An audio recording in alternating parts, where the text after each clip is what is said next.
So are you ready to do some of the number creation on your Abacus tool with the tens rod? Okay, so here is the first question. Make number 20.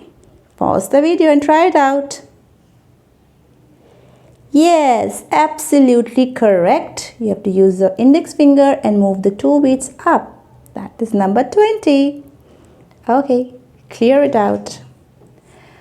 Now, next one is number 60. Pause the video. Come on, try.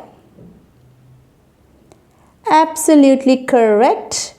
50 and 10, 60. Very good. Okay, clear now.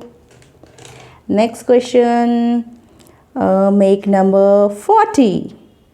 Try it out.